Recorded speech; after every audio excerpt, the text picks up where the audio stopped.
Shalom. Yel-yelnya tadi gimana? Oke, seperti Indonesian Idol ya. Oke, senang sekali bisa, mungkin sudah 2 tahun ya, saya tidak pelayanan di sini gara-gara pandemi, jadwal saya 90% hilang. Apalagi yang di luar negeri habis semua. Mengapa? Karena kalau kita terbang ke sana harus dikarantina, nggak bisa pulang. Nah, hari ini saya ingin bicara dengan sesuatu yang mungkin lebih cocok dengan usia anak saya daripada anak Pak Yohanes, daripada Pak Yohanes saya yang angkatan ABG, anak baru gocap sekian. Tetapi yang di bawah, yang saya kasih judul jebakan Batman. Apa itu jebakan Batman? Nanti kita akan belajar dari Lukas 10 ayat 25 sampai 37. Oke, apa itu jebakan Batman? Saya dulu setelah selesai S1 saya pernah belajar sebentar di komputer. Nah, jebakan Batman itu sebetulnya tautan link yang ketika kita klik, kita buka, ternyata isinya berbeda dengan yang ditawarkan, apalagi yang dibutuhkan. Dan sekarang ketika kita pegang gadget, seringkali muncul ya pop-up gitu, jangan sembarang diklik. Karena kalau zaman saya dulu, virusnya pun ada yang bernama falling tears. Jadi air mata yang bertetesan ketika kita klik, maka seluruh naskah kita akan luruh. Abjadnya itu turun. Teman saya malah berkata, kok indah ya? Loh itu virus. Oke, tapi sekarang, dan yang lucu lagi ada yang mengobati virus itu katanya pakai bodrek. Padahal itu virusnya komputer. Oke, hari ini seperti ini. Jebakan Batman di detektif. Bahasa gaul ini banyak merujuk ke komik Batman dan Robin.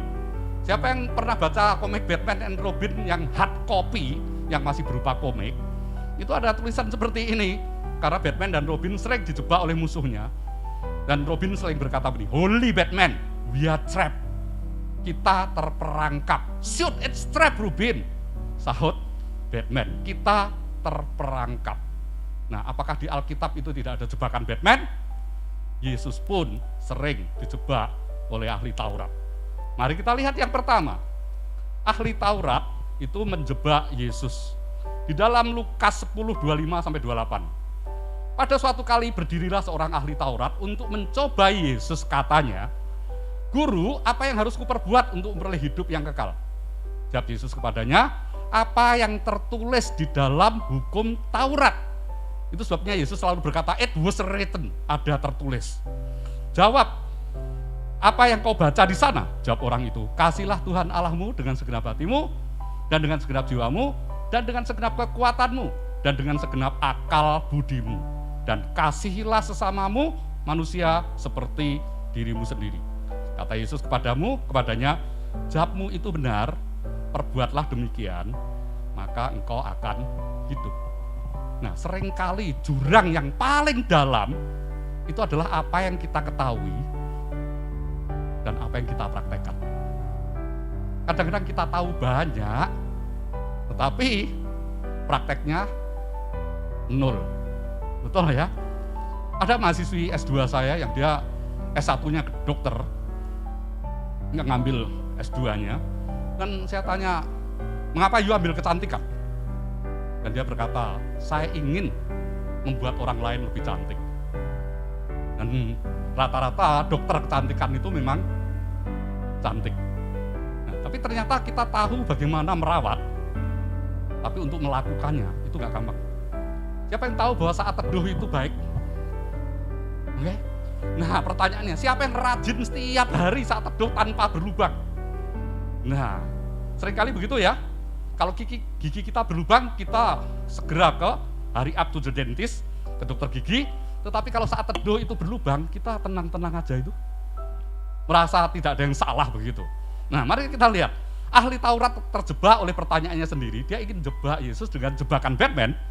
"Guru, apa yang harus kuperbuat untuk memperoleh hidup kekal? What must I do to inherit eternal life?"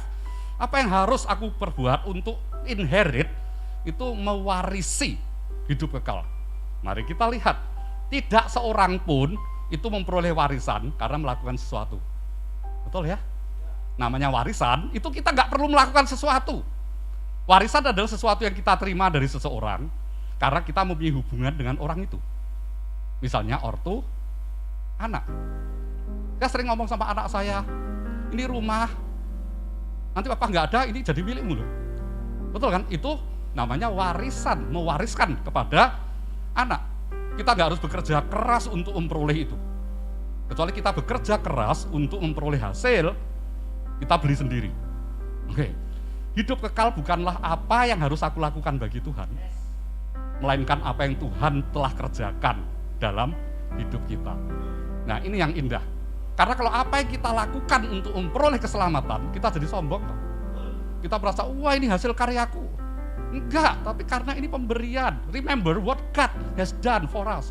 Ingat apa yang Tuhan telah kerjakan di dalam hidup kita. Mari kita lihat. Ahli Taurat itu merasa dia bisa menjebak Yesus, tetapi justru dia yang terperosok ke lubang yang dia buat sendiri. Seringkali ketika kita ketahuan, kita malu, kita nggak mau mengakui. Untuk menutupi rasa malunya, ahli Taurat melangkah lebih jauh lagi. Lukas 10:29, tetapi untuk membenarkan dirinya, orang itu berkata kepada Yesus, dan siapakah sesamaku manusia? Nah, ketika Yesus dikejar terus oleh pertanyaan, itu justru akan mengejar hati nurani kita sendiri. Oke, terus menerus. Mengapa? Karena dikatakan orang itu membenarkan dirinya sendiri. Lihat di saat COVID seperti ini banyak orang yang merasa dirinya benar sendiri. Minggu lalu saya tulis begini, jika tidak bisa membantu, nggak usah mengganggu.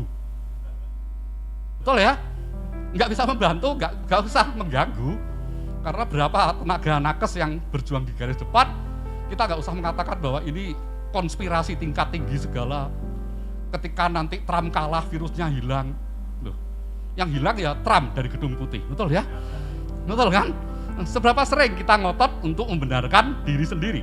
Dan saya paling senang dengan orang Surabaya, ngomongnya apa? Pokoknya. Kalau sudah pakai unsur pokoknya, itu debat apapun pasti kalah, pokoknya. Yang kedua, Yesus menjelaskannya dengan memberikan perumpamaan. Saya senang, mengapa? Karena Injil itu diberikan dengan sederhana, sehingga tidak perlu peduli PhD atau profesor untuk mengerti. Orang-orang sederhana pun justru bisa mengerti. Lihat berita keselamatan pertama kali diberikan untuk siapa? Justru para gembala. Itu second class, warga negara kelas 2, bisa kelas 3 di Israel. Karena sebagian mereka nggak punya hak pilih. Tetapi justru malaikat itu memberitakan berita keselamatan kepada mereka. Lihat, ada 4 pribadi yang dibahas di sini. Tokoh pertama, di dalam Lukas 10:30 adalah seorang, saya bold and underscore di sini, yang turun dari Yerusalem ke Yeriko. Ia jatuh ke tangan penyamun-penyamun yang bukan saja merampoknya habis-habisan, tetapi yang juga memukulnya, dan yang sudah itu pergi meninggalkannya setengah mati. Hanya dikatakan seorang, artinya nobodies. Ya siapa saja itu bisa mengalami seperti itu. Yesus hanya menyebutkan seorang di sini. Orang melewati jalan Yeriko yang berbahaya, jarang kalau malam lewat itu. Mengapa? Karena banyak penjahat yang bersembunyi untuk mencari mangsanya. Itulah sebabnya kalau kita ke Israel, pemandu akan berkata, this is the way of blood. Inilah jalan darah. Karena di celah-celahnya yang gelap itu banyak penyamun yang di situ. Seperti kalau kita ke Israel, kita naik ke Sinai, maka kita harus malam ya, supaya paginya itu kita nggak kena panas yang luar biasa. Jadi siang panas, malam dingin, dan banyak daerah-daerah yang berbahaya. Penjahat sembunyi di situ. Tokoh yang kedua, ini menarik. Lukas 10:31, kebetulan ada seorang imam. Nah, sekarang disebutkan jabatannya. Seorang imam turun melalui jalan itu. Ia melihat orang itu, tetapi ia melewatinya dari seberang jalan. Nah, ada 2 penafsiran yang menarik di kalangan teolog. Bisa jadi orang itu memang sudah ada di seberang jalan, dan dia melewati begitu saja. Ada yang berkata, dia itu di jalan yang sama, tapi begitu di situ ada orang kecelakaan, dia sengaja nyebrang, menghindari. Menarik ya? Mari lihat yang tokoh yang ketiga. Demikian juga seorang Lewi, ayat 32, datang ke tempat itu. Ketika ia melihat orang itu, ia melewatinya dari seberang jalan. Saudara dan saya tidak lebih baik dari 2 orang ini. Seringkali kalau kita naik bus, yang muda-muda, siapa yang di bawah 40 tolong angkat tangan. Wah ya, Yang tua hanya saya sama Pak Yohanes ya. Oke, itu kalau ada orang berdiri, ada wanita hamil, kita berdiri, silahkan mereka duduk atau pura-pura tidur. Pura-pura baca koran seolah-olah nggak tahu supaya kursi kita nggak diambil, betul kan? Oke, persis seperti itu. Seringkali kita nggak mau memberi tempat kita. Sehingga saya pernah iseng-iseng naik Surabaya Bus, itu disediakan loh untuk seperti disable begitu. Untuk orang-orang yang cacat supaya dia dapat tempat yang lebih baik. Tokoh keempat, lalu datang seorang Samaria, nah sekarang disebutkan, yang sedang dalam perjalanan ke tempat itu, dan ketika ia melihat orang itu tergeraklah hatinya oleh belas kasihan. Dan saya menemukan gambar yang menarik ini, yang satu orang yang, waduh mungkin rohaniwan begitu, wajahnya kelihatan saleh begitu, oke, tetapi salah, betul ya, kelihatan saleh, tetapi salah, tetapi orang biasa. Ada yang mengatakan bahwa seorang Samaria ini, he is a businessman. Jadi dia sedang dalam perjalanan bisnis, he is on business trip. Lihat, kalau dalam perjalanan bisnis berarti dia sibuk sekali. Tetapi lihat, dia justru spend the time, menghabiskan waktu untuk menolong orang ini. Yang ketiga, orang Samaria itu disebut go the extra mile. Ini adalah idiomatic expression dalam bahasa Inggris, artinya melakukan usaha yang lebih. Melakukan usaha yang lebih. Tadi saya ngobrol dengan Pak Yohanes dan saya kagum dengan Yosua. Yang dulu katanya kalau kerja bisa berangkat jam 2 pagi. Mungkin berangkat jam 2 pagi untuk ini, misalnya pre-wed kemana. Itu keren. Dan Pak Yohanes berkata begini, sebetulnya hati saya nggak tega. Sama, saya sebetulnya juga nggak tega. Dulu anak saya juga sempat kerja di restoran, kerja jadi helper sambil kuliah. Dan saya tanya, itu dapat berapa ya? $12 per jam. Kayak seperti itu. Nah, jadi ketika kita lihat anak kita sambil kuliah, sambil kerja, mungkin kita berkata, ya ampun, enggak apa-apa. Itu biar dia punya fighting spirit, betul ya? Supaya punya petarung. Daripada dia manja, semua beres, oke, tinggal telepon. Ini saya harus bayar tuition fee, tolong di-send, transfer. Tapi kalau dia bisa menghasilkan sendiri, meskipun itu untuk keperluan sendiri, anak saya akan pemain gitar ya. Dia mengumpulkan uang untuk beli gitar yang custom begitu. Dan dia bangga sekali ketika dia memainkan itu meskipun mahal sekali. Soalnya itu hasil kerja jadi pelayan restoran. Nah, itulah artinya go the extra mile. Menolong korban perampokan. Meskipun sikonnya bisa membahayakan dirinya sendiri. Ingat, itu the way of the blood. Ketika dia lewat, dia menolong orang itu, kemungkinan penjahatnya masih di situ kan. Dan ketika tahu dia bisnismen, dirampok sekalian. Bukanlah itu ya, sekali tepuk, 2 korban kena. Tapi lihat, dia memberikan pertolongan pertama. Lukas 10:34a. Ia pergi kepadanya lalu membalut luka-lukanya. Sesudah itu ia menyiramnya dengan minyak dan anggur. Minyak dan anggur seperti alkohol sekarang. Untuk menghilangkan supaya tidak infeksi. Artinya dia turun tangan, kerja, merawat sendiri, tidak suruhan orang. Dan kalau dia membawa keledai begitu, sekarang mungkin dia bawa Kijang, mungkin dia bawa Toyota, betul ya? Membawanya ke tempat yang aman. Lukas 10:34b. Kemudian ia menaikkan orang itu ke atas keledai tunggangannya sendiri, lalu membawanya ke tempat penginapan dan merawatnya. Saya tanya, siapa yang seharusnya naik keledai itu? Tadi dia dong. Tetapi dia turun untuk membiarkan orang lain yang mungkin levelnya lebih rendah untuk naik. Dan perjalanannya jadi lebih berat karena dia membawa beban. Tetapi lihat, ketika kita melakukan extra mile, itu berarti kita memang memberi lebih. Dan itulah kerennya ketika kita bisa punya kepribadian seperti itu. Dan itu pasti didikan juga dari orang tuanya. Ketika orang tuanya mendidik anak tidak menjadi spoiled child, ingat kata spoiled dalam bahasa Inggris itu bukan hanya memanjakan, karena spoiled milk itu artinya susu yang rusak, bukan? Ketika anak kita manjakan, dia justru menjadi anak yang rusak, karena segala sesuatu ada. Tetapi ketika seseorang untuk melakukan extra mile, itu luar biasa. Kemarin hari Jumat mahasiswa saya suruh presentasi. Dan mereka mempersiapkannya dengan PowerPoint yang luar biasa, karena sekarang semua online kan. Dan saya berkata, oh keren. Karena saya ngasih tugas hari ini, saya bilang kumpul besok. artinya dia harus melean kan. Oke. Kalau telat, nilai nggak ada loh. Dan ada yang nawar begini, Pak Safir saya sakit, ngumpulnya telat sebentar ya. Oh iya boleh, nanti sakit kalau dia dipanggil kan saya masalah tuh, betul ya. Jadi saya izinkan mahasiswa saya, oh nggak apa-apa, saya kasih kompensasi. Nah, jadi ketika kita melakukan extra mile, saya percaya orang yang ditolong itu akan mengucap syukur luar biasa. Oke? Kita merasa bahwa kadang-kadang kita itu bisa helpful ya, menolong orang lain dengan baik, orang bule enggak, kenyataannya belum tentu loh.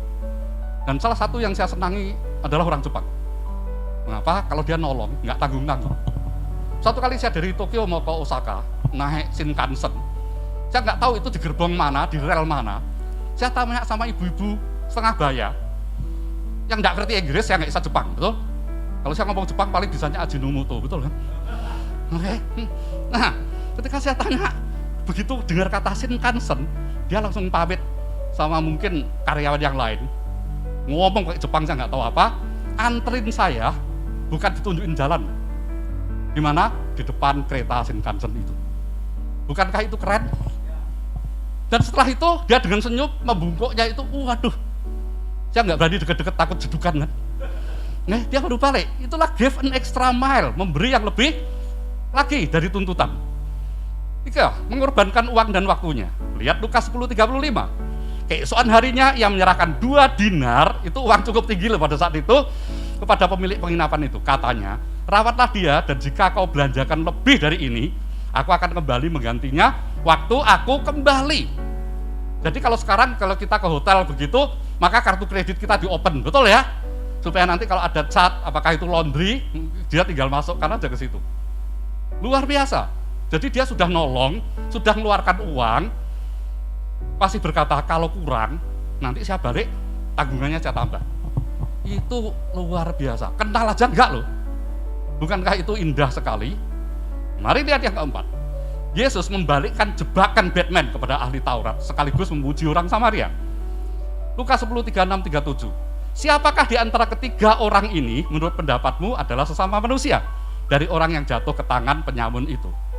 Jawab orang itu. Lihat, orang yang telah menunjukkan belas kasihan kepadanya. Menyebut nama Samaria saja nggak mau loh. Mengapa? Karena Samaria nggak bergaul kan dengan orang Yahudi. Jadi nyebutkan aja itu risih loh. Lihat, Yesus mengajarkan jangan terjadi intoleransi di sini. Keren sekali. Mau nyebut Samaria itu loh gak enak. Kata Yesus kepadanya, pergilah dan perbuatlah demikian. Nah, Yesus memang sering menggunakan kalimat-kalimat yang depannya itu go. Go and do likewise. Pergi dan perbuatlah demikian. Ketika ada wanita yang berzina, dia juga berkata apa? Go and sin no more. Pergilah dan jangan berbuat dosa lagi. Kalau yang itu negatif, jangan berbuat dosa lagi. Yang ini positif, go and do likewise. Pergi dan lakukan persis seperti orang Samaria itu. Karena orang Yahudi tidak bergaul dengan orang Samaria, lihat Yohanes 4:9. Kita ingat ya, ketika Yesus bertemu dengan perempuan Samaria di Perigi. Waktu saya pimpin rombongan ke Israel, jemaat saya ajak itu ke sumur itu, ke Perigi itu, yang sekarang airnya sudah tinggal sedikit, sekarang tidak ada lagi kita bisa pimpin rombongan ke sana. Airnya sudah tinggal sedikit dan penuh botol minuman. Jangan-jangan turis Indonesia ya. Buang seenaknya sendiri loh, ngeri ya. Dan kondisinya panas. Biasanya orang ngambil air kan pagi ya supaya sejuk, itu siang panas. Mengapa? Karena dia wanita berdosa. Dia takut berjumpa dengan orang lain. Apa yang dilakukan Yesus? Dia justru lewati Samaria agar ketemu orang itu. Berarti dia rela memutar, go the extra mile, rela memutar supaya dia bisa menyelamatkan orang Samaria. Yesus memberi contoh yang luar biasa untuk melakukan itu. Oke. Dia hanya berkata orang yang telah menunjukkan belas kasihan. Mengapa enggak sungguh-sungguh aja? Sungguh menyebalkan bukan? Sebaliknya Yesus justru sengaja memutar jalan agar bisa bertemu Samaria dan membuatnya bertobat. Konklusi, apa yang bisa kita petik dari perumpamaan Yesus yang luar biasa ini? Yang pertama, ahli Taurat dan orang Lewi itu pandai ngeles. Tahu yang ngeles ya? Bukan ngelas loh ya. Oke, ngeles untuk menutupi kelemahan mereka yang tidak peduli terhadap orang lain. Dalam hati bisa jadi mereka berkata, yang penting bukan aku yang merampok orang itu. Selesai. Yang penting bukan aku yang merampok orang itu. Padahal dosa mereka adalah apa? Yakobus 4:17. Jadi jika seorang tahu bagaimana ia harus berbuat baik, tetapi ia tidak melakukannya, ia berdosa. Satu kali saya antar anak saya,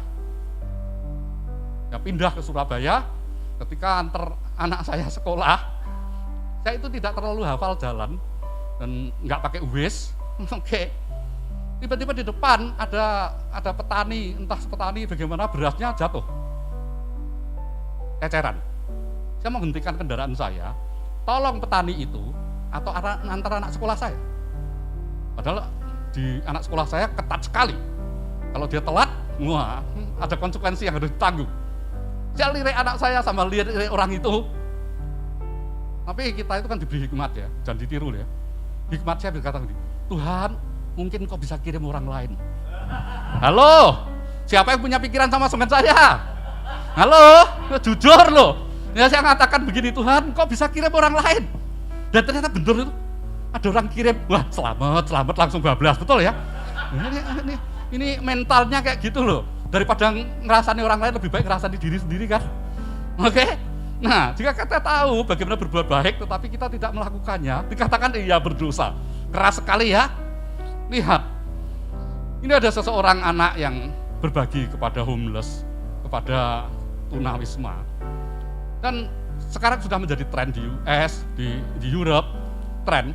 Jadi misalnya kalau kita ke kafe ya, kita ke kafe, beli satu kopi latte atau espresso $5 begitu, kita kasih uang $10, seringkali kita berkata keep the change, kembaliannya ambil aja. Dan sama pemilik itu kita dikasih satu kupon kecil, kita tempelkan a cup of coffee. Jadi kalau ada homeless lewat, dia bisa minum kopi gratis dengan susuan kita. Keren ya. Dan itu bukan kopi loh, kadang sandwich. Oke? Tapi yang menarik adalah ketika kita lewat, kita yang cari yang ada orang nempel, betul? Ya atau ya? Oke? Nah, uniknya adalah itu, ketika ada seorang itu barber ya, dia tukang potong, itu hari terakhir dia, tapi dia ingin tidak mau pensiun. Dan dia bertekad, mulai hari ini, saya akan potong rambut, tapi for free. Oke? Datang polisi, potong. Dia berkata, gratis. Keesokan harinya, polisi itu bawa 1 losen donat, kasihkan kepada, ini untuk makan siang, pergi. Hari berikutnya ada flores yang perangkai bunga itu. Ketika potong, dia sudah berharap bayar, dia bilang free. Besoknya buat rangkaian bunga, kasih. Hari ketiga datang orang Indonesia. Kok tertawa sih, enggak? Oke, datang orang Indonesia. Begitu tahu dia potong gratis, besoknya dia ajak 12 orang Indonesia untuk potong gratis di situ. Ya atau ya? Oke, coba tanya sebelahnya, kamu yang diajak atau kamu yang ngajak gitu? Tanya sebelah, kamu yang diajak atau kamu yang ngajak? Oke, lihat yang kedua. Ahli Taurat dan orang Lewi pandai sekali menyembunyikan kewajiban mereka untuk menunjukkan kasih dan kepedulian dengan alasan bisa saja mereka menjadi haram karena menyentuh mayat, karena mereka berpikir orang itu sudah mati. Lihat orang Yahudi itu kalau menyentuh mayat, itu dia menjadi unclean until evening. Dan dia harus melakukan banyak upacara-upacara spiritual untuk menghapuskannya. Lihat Imamat 11 ayat 24. Semua yang berikut akan menajiskan kamu, setiap orang yang kena kepada bangkainya menjadi najis sampai matahari terbenam. Artinya bagi dia, lebih baik tidak menolong daripada menjadi najis. Lihat Yesus menolong orang nggak pada hari Sabat? Justru menolong orang. Dia ingin menunjukkan ranking mana yang lebih tinggi yang seharusnya kita lakukan. Kita seringkali melakukan itu ya yang paling baik di antara yang paling buruk. Seringkali kan pilihan seperti itu ya. Ini kalau kita ke Melbourne semua sudah lepas masker. Ngeri, mereka berani. Bahkan di Tiongkok, kemarin baru wisuda di Wuhan National University, 11.000 wisudawan tidak social distancing, tanpa pakai masker. Mereka berhasil mengatasi pandemi. Mengapa? Ya, saudara dan saya harus tertib, setuju? Ya, kita jaga diri kita sendiri dan kita jaga orang lain. kita tetap mengutamakan Tuhan, Tuhan lindungi kita juga menjaga sesama. Bukankah itu indah? Oke. Alasan sebenarnya bukan karena mereka tidak mau repot dan takut jika perampok itu masih ada di sana. Tetapi ya itu bisa jadi karena dia tidak mau najis. Yang ketiga, ahli Taurat dan orang Lewi pada zaman Yesus terkenal rasis sehingga ditentang oleh Rasul Paulus. Roma 10:12. Sebab tidak ada perbedaan antara orang Yahudi dan orang Yunani. Karena Allah yang satu itu adalah Tuhan dari semua orang, kaya bagi semua orang yang berseru kepadanya. Lihat, gara-gara kasus di US, Black Lives Matter, maka mereka berkata apa? Racism is a pandemic too. Rasialisme itu pandemik juga. Waktu saya masih pelayanan di Australia, beberapa teman, beberapa jemaat, itu sempat barbekyuan. Ini orang-orang Indonesia ini. Tiba-tiba ada orang Aussie berkata begini, nah itu tidak saya ulang ucapannya karena ucapan makian. You kembali ke Indonesia. Dan semua ketakutan. Tapi ada seorang yang keren sekali, dia berkata begini, kamu juga bukan pribumi loh. Yang pribumi itu suku aborigin. Keren ya. Langsung mereka pergi begitu. Halo? Siapa yang kita menyebutkan pribumi itu loh, susah. Tetapi orang Yahudi merasa itu miliknya. Yang keempat, untuk mematahkan jebakan Batman, ahli Taurat, bisa saja Yesus menceritakan kisah orang Yahudi menolong orang Samaria. Keren dong? Namun untuk mempertegas ajarannya, Yesus justru mengisahkan bahwa orang Samaria lah yang jadi penolong dengan melakukan extra mile, melakukan usaha lebih. Bukankah ini jauh lebih keren? Itu menempelak kita, menepeleng kita. Mari kita lihat, apa artinya give an extra mile. Kaki yang punya empati sehingga tidak berkata nanti. Kadang-kadang kita repot, kita berkata nanti. Betul ya? Salah satu tempat yang paling saya sukai, pasar tradisional, itu adalah Victoria Market. Itu pasar tradisional, pertama kali datang saya nggak tahu itu kiri kanan. Dan saya tanya sama wanita bule, ini toko ini semacam di mana? Dia berkata, saya antar kamu sampai sana. Saya berkata, nggak usah, ngerepotin. Dia berkata, enggak kok, saya available, tak antar. Bahkan dia berkata begini, ditunggu sebentar. Kamu bisa mencari bus stop, bisa kan? Saya bilang, ditinggal, saya masih keliling-keliling. Baru dia manggut, dia tinggalkan. Itu give an extra mile. Hebat sekali. Mata yang gampang terenyuh melihat orang yang jatuh. Ada anak-anak SD, tertawain seorang, dan gurunya tanya, dipanggil, mengapa kalian tertawa? Soalnya ada anak yang jatuh. Dan gurunya berkata begini, coba itu tuh, satu. Ini pahlawan ini. Anak ini tidak ikut tertawain. Ditanya, mengapa kamu gak ikut tertawa? Soalnya yang jatuh saya.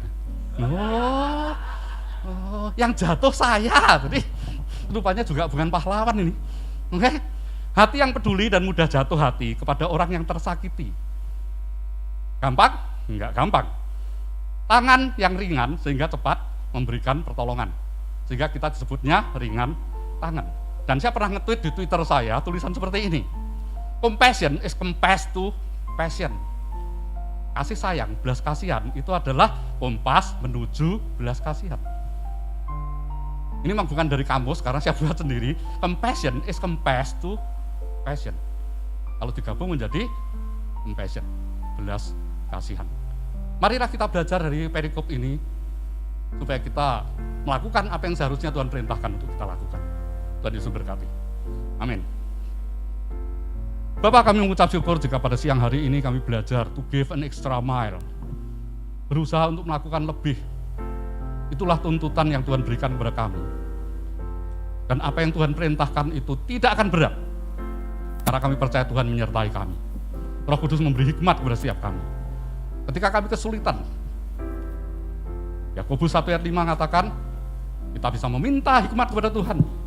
Dan Tuhan akan memberikannya secara berkelimpahan. Berkati Pak Yohanes dan tim, berkati gereja ini yang sudah lebih dari 1 tahun berani ibadah onsite. Berkati jemaatmu, jika ada yang terdampak, baik itu terpapar secara COVID, Tuhan sendiri beri harapan yang baru, beri kekuatan dengan imun tubuh yang kuat, dengan medikasi dari para dokter, dengan isolasi mandiri, biarlah kami boleh menjadi sembuh. Jemaatmu yang ada di rumah sakit, di rumah, biarlah Engkau juga memberi kekuatan. Dan bagi kami yang bisa datang onsite di gereja, Tuhan beri perlindungan ekstra. Berkati jemaatmu, Berkati para pelayan Tuhan yang sudah give an extra mile, mereka melakukan lebih agar kami bisa dilayani. Baik yang ada di sini atau yang ikut lewat streaming. Semua peralatan yang dipakai, Engkau sendiri yang akan kuduskan dan sucikan. Berkati gereja ini supaya lebih lagi menjadi berkat. Hanya di dalam nama Tuhan Yesus, setiap orang percaya bersama saya, mari sama-sama katakan, amin.